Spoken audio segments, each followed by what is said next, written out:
نحمده ونصلي على رسوله الكريم فأعوذ بالله من الشيطان الرجيم بسم الله الرحمن الرحيم رب زدني علما رب زدني علما رب زدني علما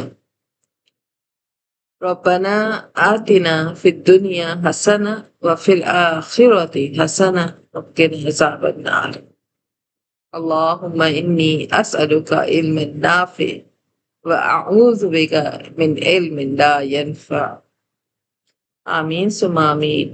السلام علیکم ورحمۃ اللہ وبرکاتہ۔ وعلیکم السلام ورحمۃ اللہ وبرکاتہ۔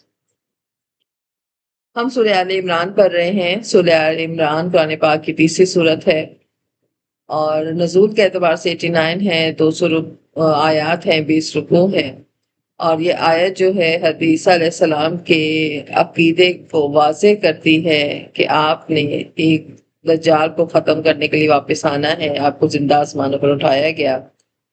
اور اس کے شان نزول میں نجران کے ایک وفد آیا تھا جنہوں نے حضرت عیسیٰ کے بارے میں مختلف سوالات کیے تھے، تو ان کے جواب میں یہ آیت سورت اور یہ آیت نازل ہوئی۔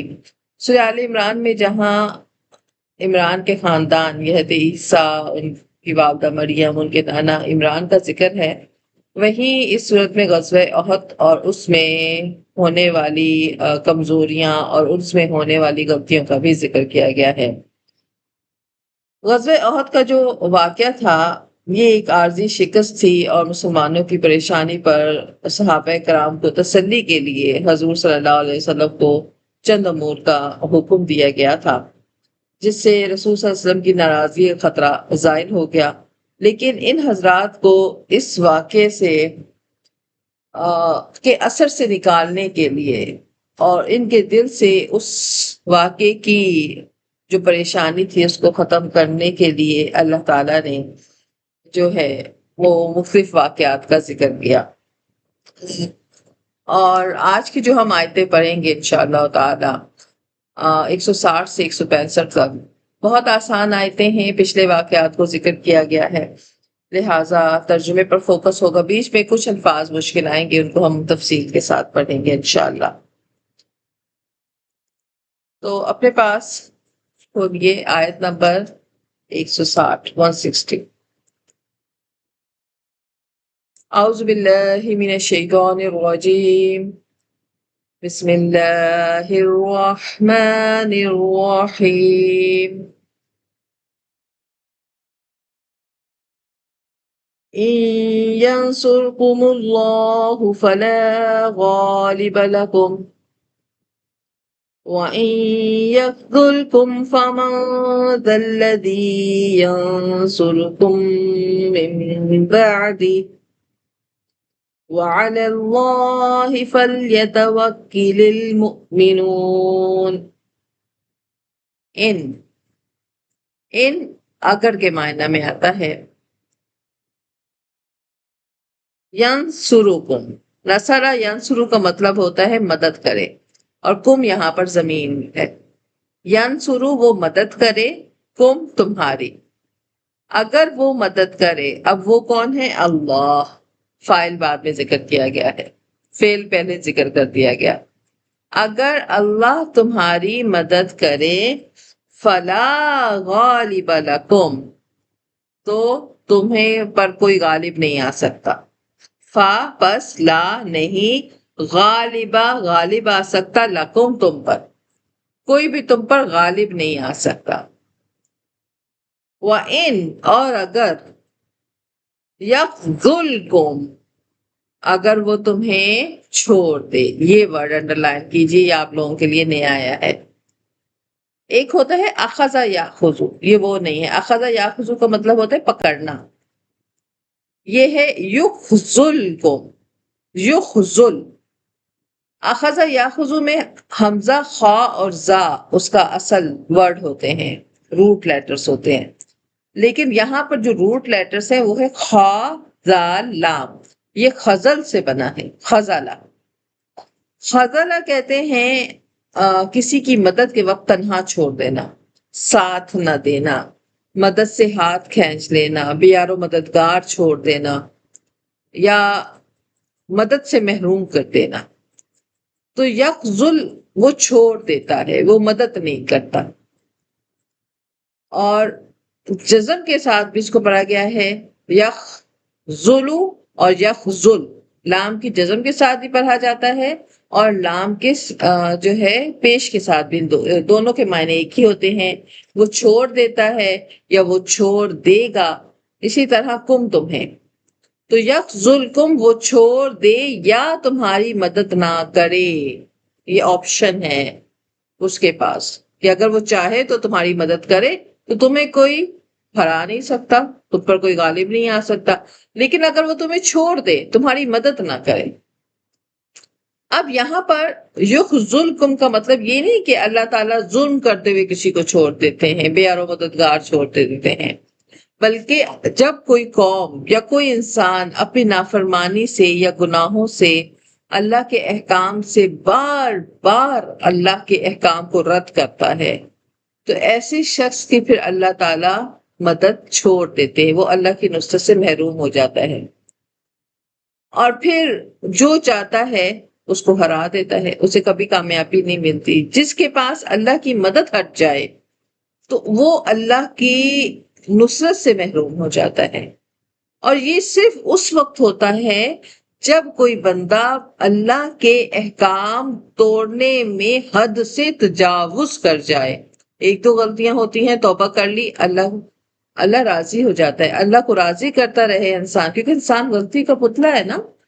جان پوچھ کر غلطی نہ کرنا اور غلطی پر شرمندہ ہو جانا اللہ کو سب سے محبوب ہے. اگر ہم غلطی نہیں کریں گے تو توبہ کون کرے گا پھر؟ تو خذلان کا مطلب ہوا چھوڑ دینا، یعنی اللہ کی مدد اٹھ جانا. کامیابی کے اسباب ہیں، اس کے پاس دنیا کی ہر نعمت ہے، لیکن اللہ کی مدد نہیں ہے. اور یہ مدد کس وجہ سے نہیں ہے؟ کیونکہ انسان اپنے اعمال کی وجہ سے اللہ کی تائید سے محروم ہو جاتا ہے. خذلان کا اگر اپوزٹ ورڈ دیکھا جائے تو اس کا مطلب ہوتا ہے نصرہ، یعنی اللہ کی مدد. اور اللہ کی مدد کا ہٹ جانا خذلان. تو یہ دو ورڈ جب بھی نصر آئے گا تو نصرہ کا مطلب ہوتا ہے مدد کرنا، اور خذل کا مطلب ہوتا ہے یا خذلان کا مطلب ہوتا ہے مدد سے محروم کر دینا. تو یہ ورڈ آج آپ لوگوں کے لیے بالکل نیا آیا ہے. ینصرکم اللہ، اللہ تمہاری مدد کرے گا. یخذلکم اللہ، اللہ تمہیں اپنی مدد سے محروم کر دے گا. یہ لفظ قرآن میں توکل کا ایک اہم سبق دیتا ہے کہ اصل سہارا جو ہے نا صرف اللہ تعالیٰ کی ذات ہے. اس کی جب مدد ہمارے ساتھ ہو جاتی ہے تو کوئی بھی ہمیں شکست نہیں دے سکتا. لیکن اگر اس کی مدد ہٹ جائے تو پھر طاقت کامیابی کی ضامن نہیں ہوتی ہے. تو یہاں پر جو ورڈ آج ہم سیکھیں گے وہ ہے یخذلکم. یخذلکم. تو حقیقی توکل اسباب کے اختیار کرنے پر ہے، ہم یہ بات جانتے ہیں. تو اگر اللہ کی مدد آ جائے تمہارے پاس تو فلا غالب لکم، اگر اللہ تمہاری مدد کرے تو تمہیں کوئی غالب نہیں آ سکتا. وَإِن يُخْذُلْكُمْ، اور اگر وہ مدد نہ کرے، فَمَنْ ذَا الَّذِي، تو کون ہے، فا مانے پاس اور من مانے کون ہے، ذَا الَّذِي جو مدد کرے، ینصرکم جو تمہاری مدد کرے، من بعدہ اس کے بعد. پھر ایسا کون ہے جو تمہاری مدد کر سکے گا اس کے بعد؟ کہ جب اللہ نے تمہاری مدد نہیں کی تو پھر تمہیں دنیا کی ساری طاقتیں مل کے بھی تمہیں کامیاب نہیں کر سکتے ہیں. وَعَلَى اللَّهِ فَلْيَتَوَكَّلِ الْمُؤْمِنُونَ، اور اللہ پر ہی، اللہ مانے پر اللہ پر ہی فَلْيَتَوَكَّلِ توکل کرتے ہیں مؤمنون ایمان والے. توکل کیا ہوتا ہے؟ ہم نے کل اس کو تفصیل کے ساتھ پڑھا. اپنی پوری ایفرٹ کرنا، اسباب اختیار کرنا، اور دل کا بھروسہ صرف اللہ پر ہونا چاہیے کہ میں جو ایفرٹ کر رہا ہوں اللہ تعالیٰ اس کا نتیجہ اللہ کی سپورٹ ہے. اللہ نے کامیاب کیا تو میں راضی، اگر اللہ نے ناکام کیا تو بھی میں راضی. اپنی پوری ایفرٹ کرنا، اپنا پورے اسباب اختیار کرنا. تو دنیاوی طاقت جو ہے وہ ہمیں کامیاب نہیں کر سکتی. اللہ کی مدد شامل حال ہو جائے نا، دنیا کی کوئی طاقت شکست پھر نہیں دے سکتی. اگر اللہ نے اپنی مدد واپس لے لی تو ہم چاہے جتنے مرضی کامیاب ہو جائیں، حقیقی ناکامی جو ہے وہ ہمارے مقدر میں لکھ دی جاتی ہے۔ تو یہ ورڈ خزلہ، یہ آپ کی آج ڈائری میں نیا آئے گا، خزلہ، یخذلکم یخذلکم، وہ تمہیں چھوڑ دے گا۔ اصل مادہ آپ نے یاد رکھنا ہے خا زا لام۔ اخذا، اخذا میں لام نہیں آتا ہے، اس کا معنی ہوتا ہے پکڑنا، اور خزلہ میں خا زا لام سے شروع ہوتا ہے، خزلان۔ اس کا اپوزٹ کیا ہے؟ نصرہ، نصرہ مانے مدد، اور خزلہ مانے مدد کا ہٹ جانا۔ نصرت میں کیا ہوتا ہے؟ اللہ کی خاص مدد ہوتی ہے، تائید ہوتی ہے، کامیابی ہوتی ہے۔ اور خذلان میں کیا ہوتا ہے؟ اسباب ہیں، طاقت ہے، لیکن اللہ کی مدد نہیں ہے، تو انسان اپنے اعمال کی وجہ سے یہ مدد کھو بیٹھتا ہے۔ اللہ ایسے ہی کسی کی مدد سے ہاتھ نہیں اٹھاتے۔ جب تک بندہ نافرمانی میں حد سے تجاوز نہیں کرتا، اللہ کی مدد اس کی ساتھ سے نہیں ہٹتی۔ وہ جب پکارے گا اللہ کی مدد اسے ملے گی، لیکن جب وہ نافرمانی میں، جب وہ گناہوں میں حد سے تجاوز کر جاتا ہے اور وہ اپنے آپ کو تکبر اور غرور کی ایک عمارت پر کھڑا کر دیتا ہے، تو پھر اللہ بھی اس کی مدد سے ہٹ جاتے ہیں۔ تو قرآن میں خذلان کا مطلب یہ نہیں ہے کہ اللہ کسی کو یوں ہی تنہا چھوڑ دیتا ہے، بلکہ جب کوئی قوم یا انسان گناہ اور نافرمانی کی وجہ سے اللہ کے احکام سے روگردانی کرتی ہے نا، تب وہ اس خاص مدد سے محروم ہوتی ہے۔ تو اس فضلان کی جہاں آپ تعریف یاد رکھیں گے، وہاں اس نقطے کو ذہن میں رکھیے گا کہ اللہ کی مدد ہر بندے سے نہیں ہٹتی ہے، گناہگار اور حد سے تجاوز کرنے والے کے پاس سے اللہ کی مدد ہٹ جاتی ہے۔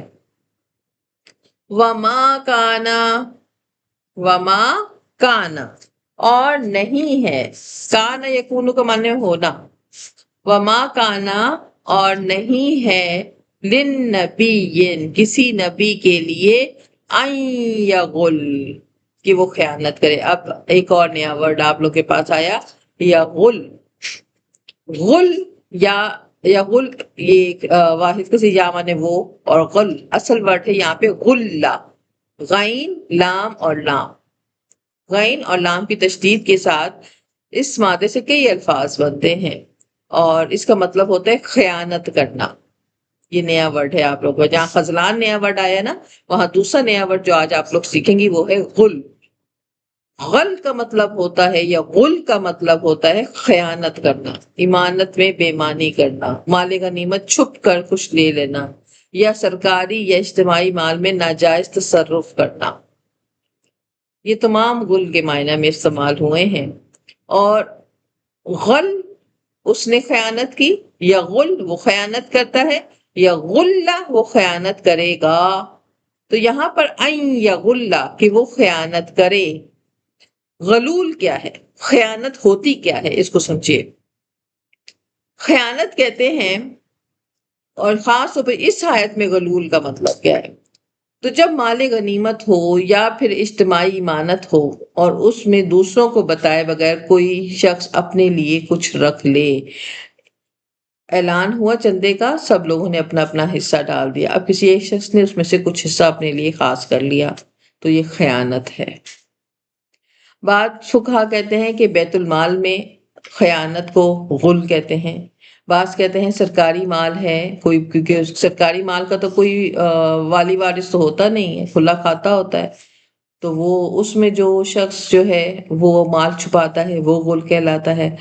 بعض کہتے ہیں بعض ادارے ایسے ہیں جن کو حکومت کی طرف سے وسائل ملتے ہیں، اور وہ ان وسائل کو غلط استعمال کرے، فرض کریں ان کے پاس ٹرانسپورٹس ہیں، ان کے پاس جو ہے حکومت کی طرف سے مختلف ہٹس دیے ہوئے ہیں یا گھر دیے ہوئے ہیں، لیکن جب وہ اپنے مہمانوں کے لیے یا اپنے جاننے والوں کی سفارش پر وہ چیزیں اپنے ذاتی استعمال میں لے کے آتے ہیں، تو یہ غل کے اندر داخل ہے۔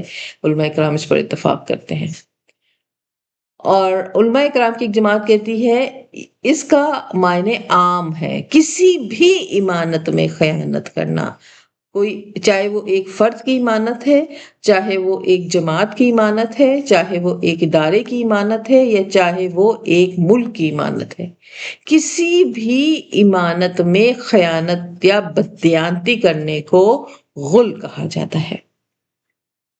اللہ رب العزت نے یہاں جو فرمایا ہے نا، وَمَا كَانَ لِنَبِيٍّ أَن يَغُلَّ، کسی نبی کی شایان شان یہ نہیں ہے کہ وہ خیانت کرے. یہاں تمام انبیاء علیہ الصلوۃ والسلام جو ہیں ان کے بارے میں اللہ تعالیٰ نے یہ حقیقت واضح کی ہے کہ سب کے سب ایماندار ہیں اور ان کی شانیں اس سے بہت بلند ہیں کہ وہ مال یا امانت میں خیانت کریں. اصل میں یہ آیت جو تھی اس کے شان نزول یہ تھا کہ غزوہ احد کے بعد بعض لوگوں نے مال غنیمت کے بارے میں نامناسب گمان کیا تو پھر اللہ تعالیٰ نے یہ آیت نازل کی. اور مفتی صاحب نے یہاں پر معارف القرآن میں یہ بات لکھی ہے کہ بدر کے دن مال غنیمت میں ایک چادر گم ہو گئی تھی اور بعض کم سمجھ یا منافق لوگ جو تھے انہوں نے کہا کہ شاید رسول صلی اللہ علیہ وسلم نے لے لی ہے اور یہ امر حقیقتاً یہ صورتاً خیانت ہے. نبی کی شان میں اس طرح کی بات کہنا تو یہ جو ہے غلط تھا. تو اس بات کی وجہ سے کہ رسول صلی اللہ علیہ وسلم کی عظیم شان جو ہے وہ ایمانت ہے اور اس خیال کی غلطی کو بیان کرنے کے لیے اس آیت کے اندر خود جو ہے آپ صلی اللہ علیہ وآلہ وسلم کے بارے میں بتایا گیا کہ آپ صلی اللہ علیہ وسلم امین ہیں. اور حدیث شریف میں آتا ہے کہ رسول صلی اللہ علیہ وسلم نے غلول کی سخت ممانعت فرمائی ہے. تو آپ صلی اللہ علیہ وسلم نے فرمایا کہ جو شخص مال غنیمت میں خیانت کرے گا نا وہ قیامت کے دن اس چیز کو اپنی گردن پر اٹھائے ہوئے آئے گا. آگے آیت میں آپ لوگ پڑھیں گے. یہ حدیث صحیح بخاری اور صحیح مسلم کی مختلف روایتوں میں ہے. تو غلہ خیانت کرنا یا غلہ خیانت کرتا ہے. غلول امانت یا مال غنیمت میں خیانت کرنا یا غل وہ خیانت کرے. خیانت اس کا یہ مختلف صیغوں میں آئے گا تو سب کے معنی کیا ہے؟ خیانت. تو یہاں پر غلول صرف مال غنیمت تک محدود نہیں ہے بلکہ ہر وہ امانت جس میں سے انسان چھپ کر ناجائز فائدہ اٹھائے وہ غلول کے اندر شامل ہے.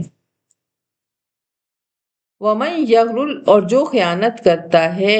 آگے آیت کیا ہے؟ وَمَن يَغْلُلْ اور جو کوئی خیانت کرتا ہے یأتی وہ لے آئے گا بما اس چیز کو غلہ جس میں اس نے خیانت کی. بما غلہ جس میں خیانت کی. جو خیانت کرتا ہے وہ لائے گا جس میں خیانت کی. کب لائے گا؟ یوم القیامہ قیامت کے دن. ثم پھر توفی کل نفس. توفی کا مطلب ہوتا ہے پورا پورا بدلہ دینا. وفات کو بھی وفات کیوں کہتے ہیں؟ کیونکہ انسان اپنی روح اور جسم کے ساتھ اس دنیا سے رخصت ہو رہا ہوتا ہے. اس کی روح پوری کی پوری آسمانوں کی طرف اٹھا دی جاتی. توفی پورا پورا بدلہ دینا.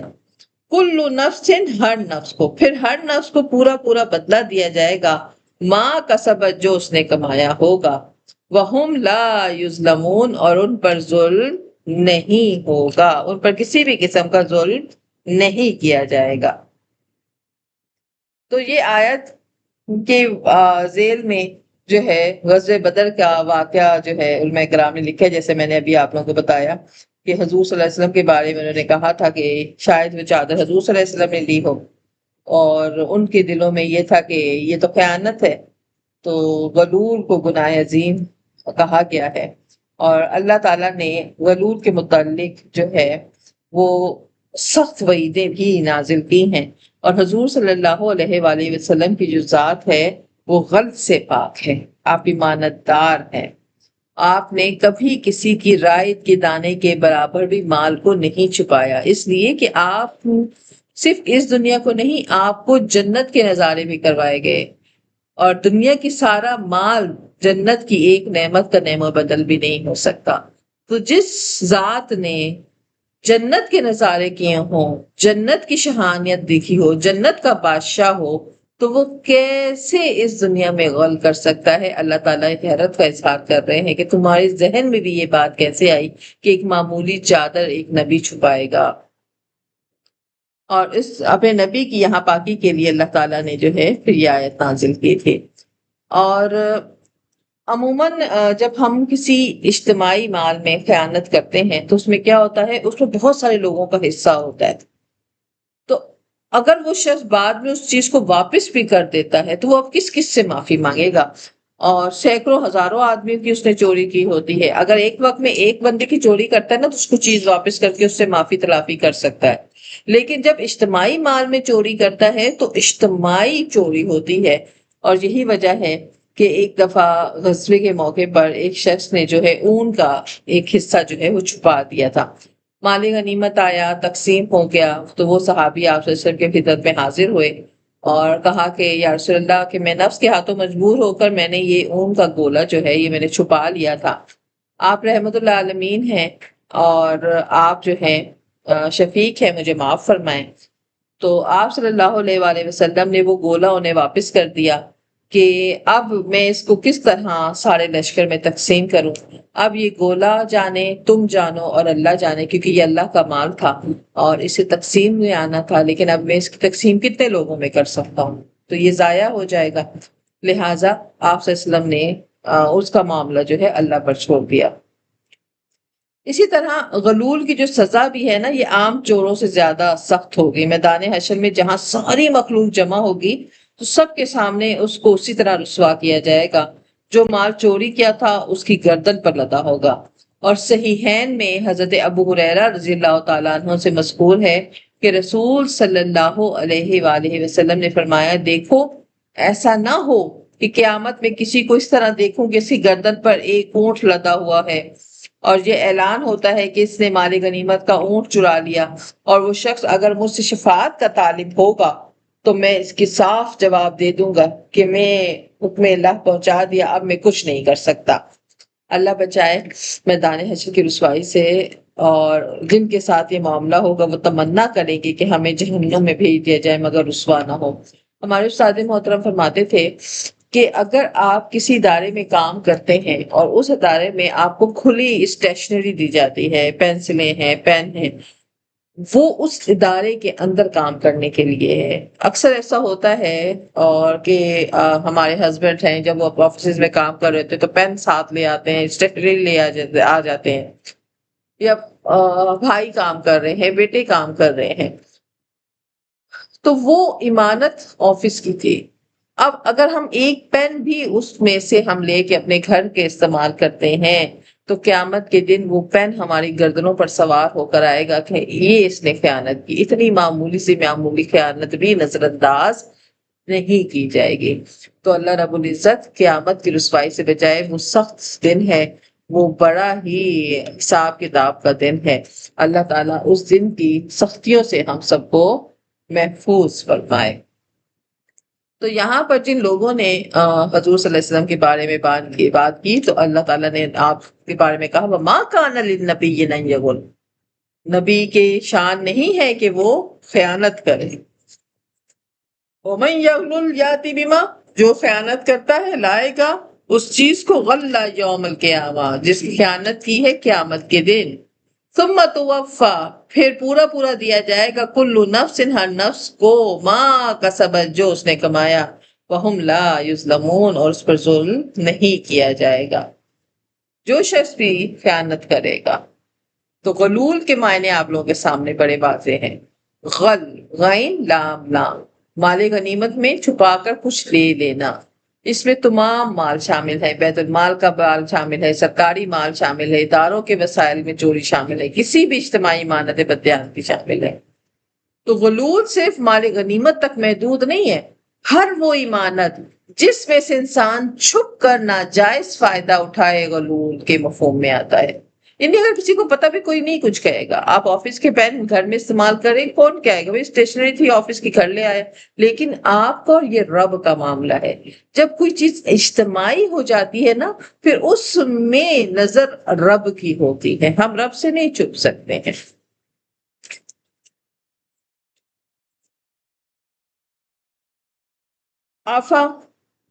افمن اتبع رضوان اللہ، کیا یہاں پر جو ہے وہ سوال کے لیے ہے. آمن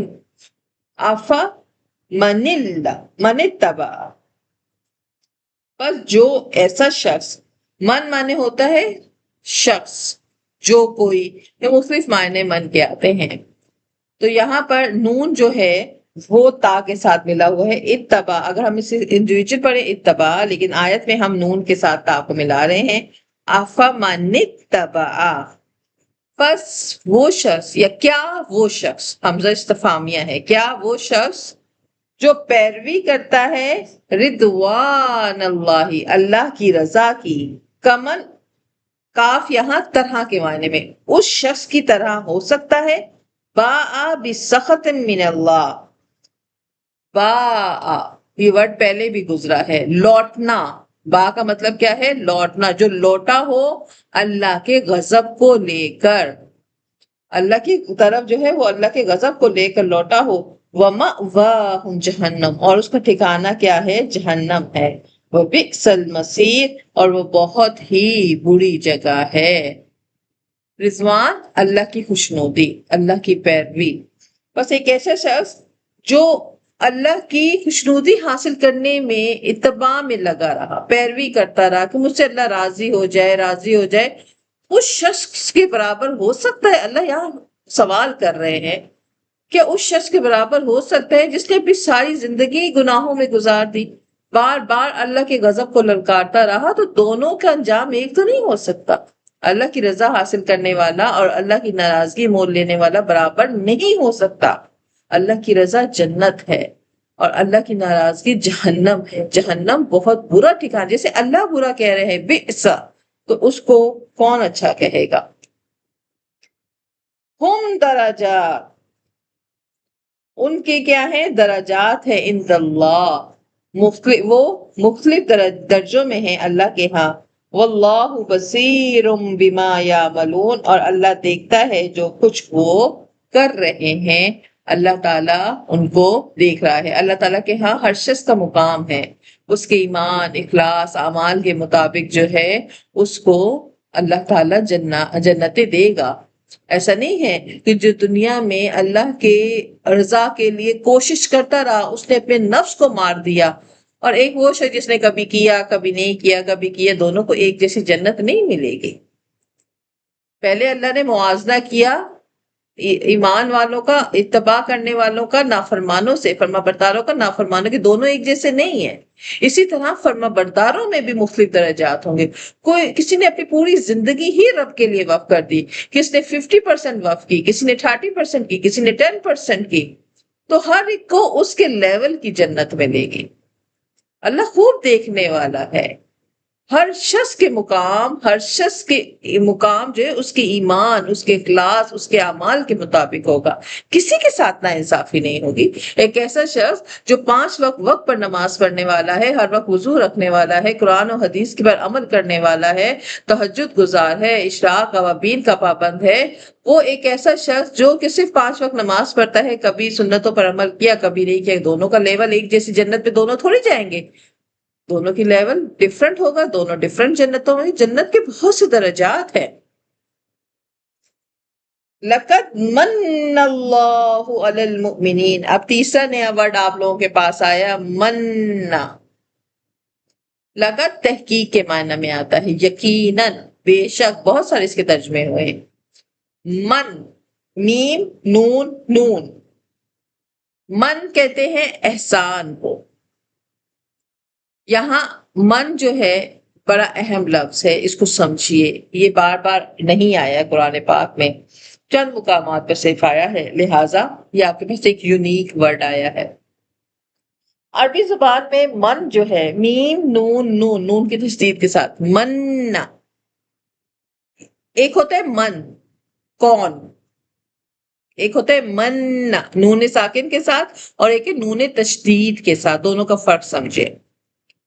من جو نون ساکن کے ساتھ ہے اس کا مطلب ہوتا ہے کون، اور مننا اس کا مطلب ہوتا ہے بہت احسان کرنے والا، عظیم نعمت عطا کرنے والا، ایسا انعام دینے والا جس کی قیمت ادا نہیں کی جا سکتی. بہت بڑا انعام، بہت بڑا احسان.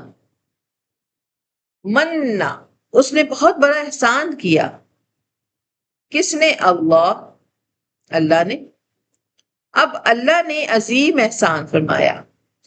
اور بعض لوگ کہتے ہیں مننا کا مطلب ہوتا ہے بہت بڑی نعمت کا دینا. احسان یا انعم اللہ تعالیٰ نے یہاں نہیں فرمایا، اللہ تعالیٰ نے فرمایا مننا. تو احسان اگر ہوتا اس کے معنی یا انعام ہوتا تو اللہ تعالیٰ احسن یا انعام فرماتے، لیکن اللہ نے یہاں جو ورڈ استعمال کیا ہے وہ ہے مننا. تو ہر احسان مننا نہیں ہوتا، ہر نیکی ہر نعمت مننا نہیں ہوتی، اس کو سمجھیے. مننا ایسی نعمت ہے جو بہت عظیم ہے، بہت بڑی نعمت کو مننا کہا جاتا ہے، جس سے انسان کی پوری زندگی بدل جائے اور جس کا بدلہ دینا ناممکن. یہ صرف خالص کسی پر اللہ کا عطیہ اور انعام ہونا ہو تو اللہ اس پر مننا کا لفظ استعمال کرتے ہیں. نبی کریم صلی اللہ علیہ وسلم کو بعثت کو اللہ تعالیٰ نے مننا فرمایا ہے. آپ کو جو نبوت دی ہے نا، یہ اللہ کا بہت بڑا احسان ہے. آپ کی بعثت کو اللہ نے فرمایا ہے مننا. تو مننا کیا ہوا؟ بہت بڑا انعام. اس کو دو طریقوں سے قرآن پاک میں استعمال کیا گیا ہے. ایک مننا جب اس کا فاعل جو ہو اللہ ہو، اس کا کرنے والے کی اضافت کس کی طرف جاری؟ اللہ ہو. اللہ جیسے یہاں پر ہے من اللہ، اللہ کا بہت بڑا احسان.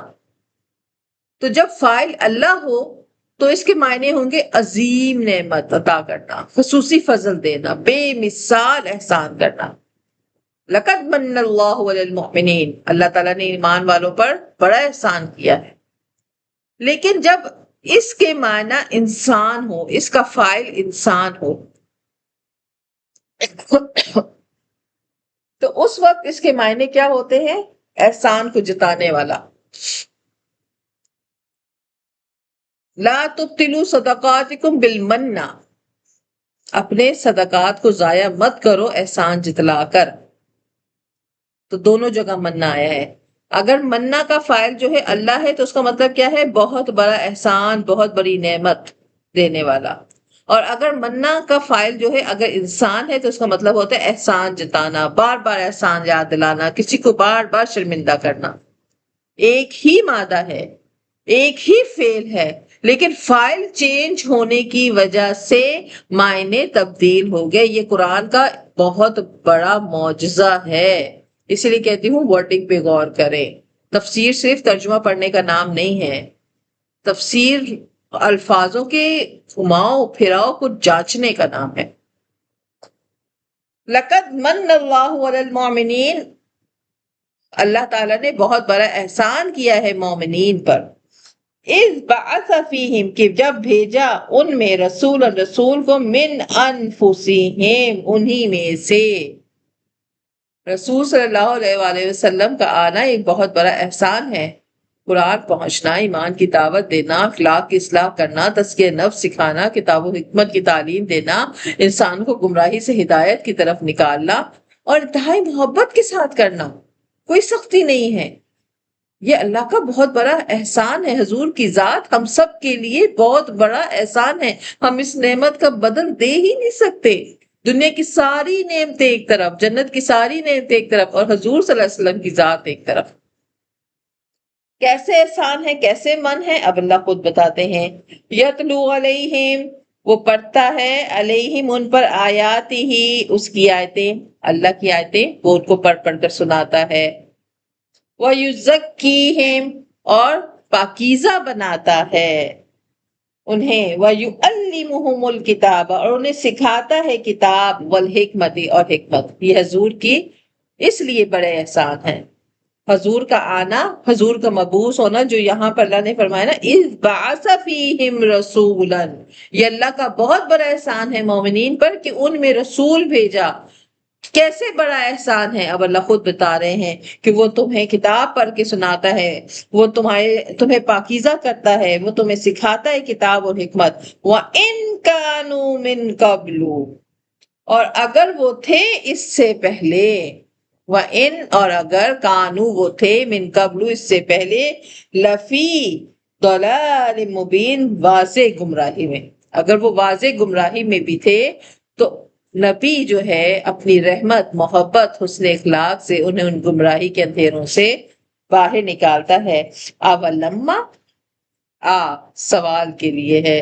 لما، جب، کیا؟ جب، جس وقت، اصابتکم، اصابہ یصیبو کا مطلب ہوتا ہے پہنچنا، کم مانے تمہیں، جب پہنچتی تھی تمہیں مصیبت کوئی مصیبت، قد اصبتم مثلیہا تو پہنچی تھی ویسی ہی اس سے پہلے بھی، اسی کی طرح انہیں بھی۔ تو یہاں پر پھر غزوہ احد کی بات کو اللہ تعالیٰ لے کے آ رہے ہیں کہ تم نے غزوہ احد کے دکھ کو جو دل سے لگا لیا ہے، نقصان ہو گیا نقصان ہو گیا، تو بھئی جو تمہیں مصیبت پہنچی تھی وہ اس سے پہلے ان کو بھی پہنچی تھی، تو مصیبت کو کیوں دیکھتے ہو؟ اپنے اندر موجود اللہ کے اس بڑے احسان کو دیکھو جو تمہیں سکھا رہا ہے، پاک کر رہا ہے، تم پر محنت کر رہا ہے۔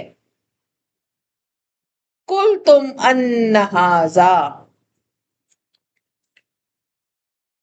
اولما اصابتکم مصیبت قد اصبتم مثلیھا، کیا جس وقت پہنچی تم کو مصیبت تکلیف کہ پہنچی تھی ان کو بھی اسی کی طرح کی، حالانکہ تم پہنچا چکے تھے۔ قد اصبتم کا ترجمہ کریں گی تم پہنچا چکے تھے، مثلیھا اس سے دگنی، اسی کی طرح کی اس سے دگنی جو ہے تم انہیں مصیبت پہنچا چکے تھے۔ تو یہاں پر غزوہ بدر مراد ہے۔ غزوہ بدر میں جو ہے ان کے 70 سردار مارے گئے تھے، ایک بڑا مال غنیمت وہ چھوڑ کے گئے تھے۔ تو پھر کیا ہوا؟ کل تم نے کہا انی ھذا یہ کہاں سے آئی، یہ مصیبت مجھ پر کہاں سے آئی؟ بھئی تم اسی کی طرح پہلے ماضی میں ان کو بھی تو دی تھی نا، ان کو بھی دی تھی، اب تمہیں بھی برداشت کرنی پڑے گی۔ کل کہہ دیجئے ہوا من عند انفسکم یہ تمہاری اپنی طرف سے ہے، یہ مصیبت باہر سے نہیں آئی، تمہاری اندر غلطی ہوئی، تم لوگوں نے پہاڑی چھوڑی، تم لوگوں نے ہمت توڑی، تم لوگوں نے حصار توڑا حضور کا، تو اس وجہ سے یہ مصیبت آئی۔ ان اللہ علی کل شیء قدیر بے شک اللہ تعالیٰ ہر چیز پر قادر ہے۔ ان اللہ علی کل شیء قدیر بے شک اللہ تعالیٰ ہر چیز پر قادر ہے۔ تو یہاں پر اللہ رب العزت انسان کو یہ سمجھا رہے ہیں کہ انسانیت پر اللہ کا بہت بڑا احسان ہے کہ انسانوں میں سے اللہ نے رسول بھیجے جو تمہیں دین سکھا رہے ہیں، حکمت سکھا رہے ہیں، تو اللہ کی اتنی بڑی نعمت کو چھوڑ کر تم اس میں بیٹھے ہوئے ہو کہ تم بار بار جو ہے اسی چیز کو یاد کر رہے ہو۔ تو یہاں پر جو نیا ورڈ آپ نے سیکھا وہ ہے مننا۔ مننا کا فائل جب اللہ کی طرف ہوگا، بہت بڑا احسان کرنے والا، انعام دینے والا، جس کی قیمت ادا نہ کی جا سکے، جیسے نبی پاک صلی اللہ علیہ وسلم کی بعثت، یہ ہم سب کے لیے بہت بڑا انعام ہے۔ اور اس کے منفی معنی نیگیٹو میننگز مننا کے جب فاعل انسان ہوتا ہے، اپنا احسان جتلانے والا، شرمندہ کرنے والا، احسان جتا کر نیکی ضائع کرنا، تو قرآن پاک میں جب بھی اللہ کے لیے معنی آئے گا تو اس کا مطلب احسان نہیں بلکہ عظیم احسان ہوگا۔ جیسے نبی کی بعثت ہے، قرآن ہے، کامیابی کا راستہ، یہ سب عظیم احسان ہے۔ تو نبی پاک صلی اللہ علیہ وسلم کی جو بعثت ہے اس کے 4 مقصد ہیں۔ یہاں صحابہ کرام کو وہ بتایا جا رہا ہے کہ یہ عظیم احسان جو ہے کہ وہ اللہ کی آیتیں پڑھ کر سنا رہے ہیں، وَيُزَكِّيهِمْ تزکیہ نفس کر رہے ہیں، تمہارے ظاہر اور باطن کو پاک کر رہے ہیں، وَيُعَلِّمُهُمُ الْكِتَابَ قرآن کی تعلیم بھی دے رہے ہیں، وَالْحِكْمَةَ اور پھر دین کی سمجھ کے مطابق دانائی اور سنت بھی سکھا رہے ہیں۔ اگرچہ تم پہلے گمراہی میں تھے لیکن اس عظیم احسان کی وجہ سے اللہ تعالیٰ نے تمہیں یہ انعام دیا۔ اب اگر تمہیں کوئی مصیبت پہنچی ہے تو اسی طرح کی مصیبت اس سے پہلے بھی تو تم کسی کو دے چکے تھے، اور یہ مصیبت جو ہے یہ تمہاری اپنی طرف سے آئی ہے، تم نے رسول صلی اللہ علیہ وسلم کی خلاف ورزی کی تھی، بعض کوتاہیاں ہوئی تھیں۔ تو یہ غزوہ احد کی شکست کے بعد جو تھا یہ کہتے ہیں یہ کہاں سے آ گئی، انی ھذا کہاں سے پڑ گئی ہم پر مصیبت۔ تو مصیبت کے وقت دشمن کی طاقت یا تقدیر کو الزام دینے کے بجائے اپنا محاسبہ کرنا ضروری ہے، یہ آیت ہمیں سکھاتی ہے۔ کوئی اچانک سے بات ہو جائے تو یہ نہیں کہنا چاہیے کہ ہم ہی ملے تھے، پتہ نہیں کہاں سے ہو گیا، بھئی یہ رب کی رضا تھی، یہ ہماری کوئی کوتاہی تھی، ہمارے کسی عمل کی وجہ سے یہ مصیبت ہم تک پہنچی۔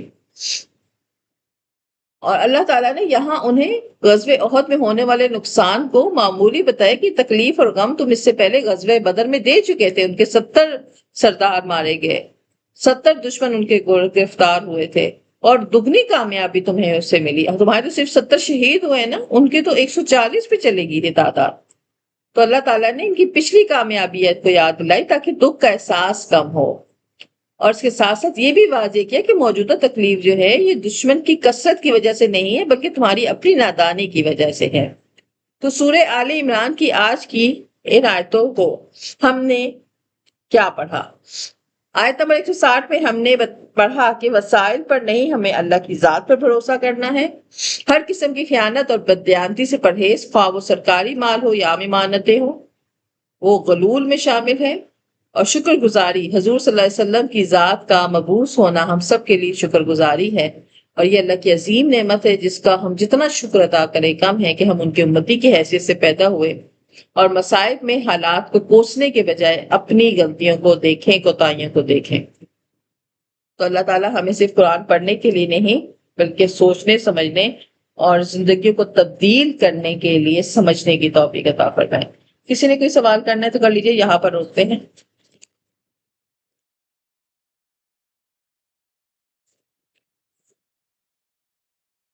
تین نئے لفظ آپ لوگوں کے پاس آئے ہیں، ان تین لفظوں کو یاد کیجئے گا، میں کل سنوں گی، اور انشاءاللہ تعالی ہمارا 17واں رکوع، ابھی ہم کون سے رکوع پر ہیں؟ رکوع نمبر 17 پر یہ مکمل ہو جائے گا۔ تو جمعۃ المبارک میں آپ لوگوں کا جو ٹیسٹ ہے وہ 16 اور 17 دونوں رکوع کا ہوگا، یہ صرف 16 کا رکھتے ہیں، 17 کا نیکسٹ ویک۔ اللہ رب العزت سے دعا ہے رب العالمین ہمارے لیے آسانی پیدا فرمائے اور ہمارے گناہ 15 بھی تو رہتا ہے، 15 رہتا ہے نا؟ ہاں 15 اور 16 کر لیتے ہیں، 15 اور 16 کر لیتے ہیں۔ گروپ میں انفارم کر دیجیے گا۔ جی اللہ تعالیٰ ہماری اس کوشش کو قبول فرمائے اور ہماری غلطیوں کو معاف فرمائے، اور ہم سے اگر کوتاہی ہو گئی، ہم سے کوئی مس انڈرسٹینڈنگ ہو گئی آیتوں کو سمجھنے میں، رب العالمین ہمیں بہترین طریقے سے سمجھا دے، اور رب العالمین ہمیں قرآن کے اس مقصد اور اس موضوع کو سمجھنے کی توفیق دے جو ہماری زندگیوں کو تبدیل کر دے، اور اللہ تعالیٰ ہماری تمام دعاؤں کو قبول فرمائے، ناکہانی یافتہ مصیبتوں سے محفوظ فرمائے، اور ہمارے حافظے کو مضبوط بنائے۔ آمین ثم آمین، وآخر دعوانا الحمدللہ رب العالمین۔ سبحان ربک رب العزت عما یصفون وسلام علی المرسلین والحمد للہ رب العالمین۔ السلام علیکم ورحمۃ اللہ وبرکاتہ۔ وعلیکم السلام۔